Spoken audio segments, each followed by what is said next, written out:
provide those things that will also make life easy for you.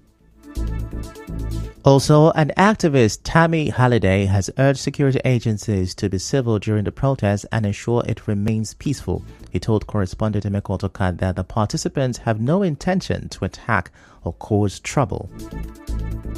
This is an organic movement. People want to be heard. People are suffering and they want to talk to those in power. And number two, the police will be there to provide protection, as they have said online. The Patako people too are very unique people. It is a medium for communication. You cannot say they are faceless. I see people are saying that they are faceless, they are nameless.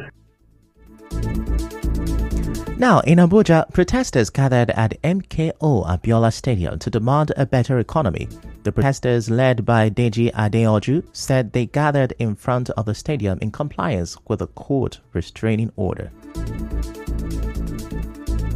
Protesters are at the stadium. Are we not in the National Stadium? We are there. The court order say National Stadium. That's what the court order say. Koniman die, Koniman bury him. He's a Koniman. I'm also a Koniman. He's my big brother. If he insists that you should move into the National Stadium, then they have to carry us in. I've gone to speak as the lawyer. I've advised the protesters. I said, listen, no matter how uncomfortable you are with a positive court order, whether it is interim, interlocutory, or perpetual, you must try to comply. The law must see you taking steps to comply. Mr. Adeoju also blamed the police for the charged atmosphere. You see, because we are in the stadium, we are within the ambit of the law, complying with the positive order of the court. Because we're in the vicinity of the National Stadium. Do you understand? We are not in the three-arm zone. You see, my appeal before the CP came, you see how peaceful and serene the place was. But with the CP's presence, the atmosphere is charged. So my appeal to my big brother is that you should not take steps that will make the protest degenerate. It's an appeal. But the Commissioner of Police in the FCT, Ben Igwe, insists that the protesters must enter the stadium in compliance with a court injunction. We requested that each group that will protest has to come to the police and notify the police. No group has notified the police. We only came here to see some people here, and we said, for the fact you have not notified us and you want to protest, follow the court order, which Deji Adeoju, the barrister, is aware. The order said protest inside the stadium. We are not stopping anybody from protesting, but look at how they are blocking the express road. And I said no, because where their right stops is where another man's own stops. Because as they are infringing into the right of way of people is not good. Earlier, another group of protesters arrived at the MKO Abiola Stadium in coaster buses who are believed to be protesting against the protesters demanding for a better economy. And now in Lagos, the protesters turned out in their numbers from Ikeja down to the Gani Faweyemi Park in Ojota, popularly known as Freedom Park, one of the two designated centers for the protest. The protest in Lagos has so far been peaceful, with police providing protection. Recall that yesterday, the court also restrained the protesters at the Gani Faweyemi Park and the Peace Park in Lagos. In Bayelsa State, protesters also gathered in Yenagoa. They are demanding for a better economy. Reports say in Imo State and other states in the southeast, many residents remained indoors. Meanwhile, the Nigerian Bar Association (NBA) has established legal support services team across the country to offer free legal services to protesters whose fundamental rights may be breached during the nationwide protest that started Thursday morning. President of the NBA, Yakubu Maikiao, directed all chairpersons of the 130 branches of the association to ensure that their respective human rights committees take up observed or reported cases of breach of fundamental right of any citizen, harassment, intimidation, or torture perpetrated by law enforcement agents, the protesters, or other identified members of the public in the course of the protest. Chairperson of the NBA branches have also been directed to set up situation monitoring committees to monitor and report activities and interactions between law enforcement agents and protesters. The NBA has also set up an online monitoring form to be filled out by persons whose rights are breached. As you may know, the demand of the protesters include the reversal of the fuel price hike to below 300 naira per litre, the restoration of affordable electricity tariffs, and the reduction of import duties to their previous rates, reversal of the hike in tertiary education fees by many institutions, transparency and accountability in governance, including the public disclosure and reduction of public officials' salaries and allowances, and an emergency fund to support SMEs, electoral reforms including the autonomy of the Independent National Electoral Commission (INEC), electronic transmission of live electoral results, and the reopening of national borders, among others. Still to come, banks closed, poor network witness in Port Harcourt on the day of protest. Stay with us.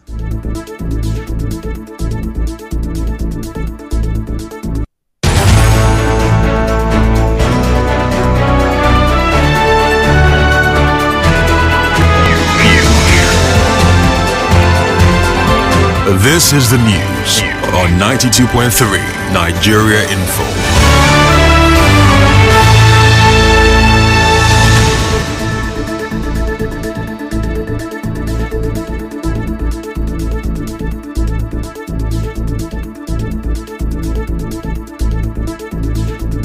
You're welcome back. Now in business, some Port Harcourt residents complain about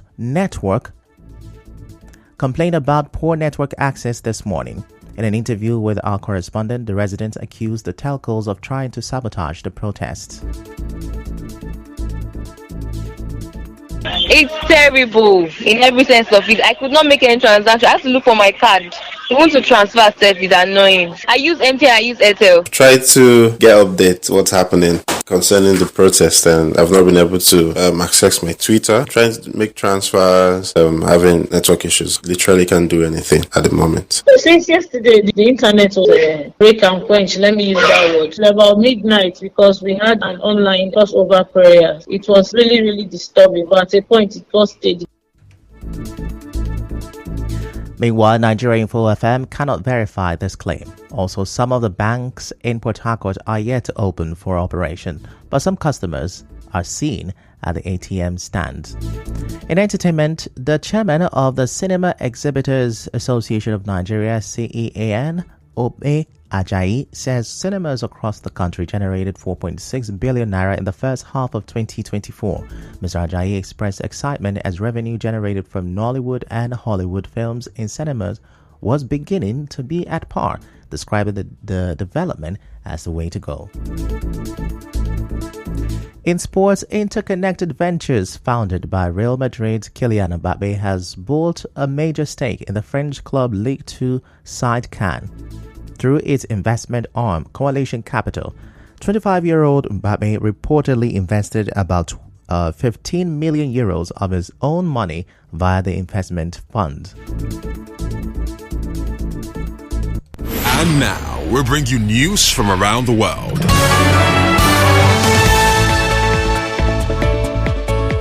A 17-year-old male has appeared in youth court charged with the murder of 3 girls in Southport on Monday. The suspect, who cannot be named for legal reasons, is also charged with 10 counts of attempted murder and possession of a bladed article. He will have a further hearing at Liverpool Crown Court later today.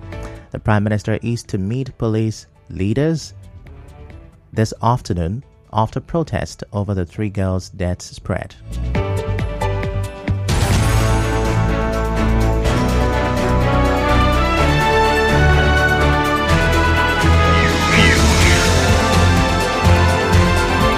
This is the news on 92.3 Nigeria Info.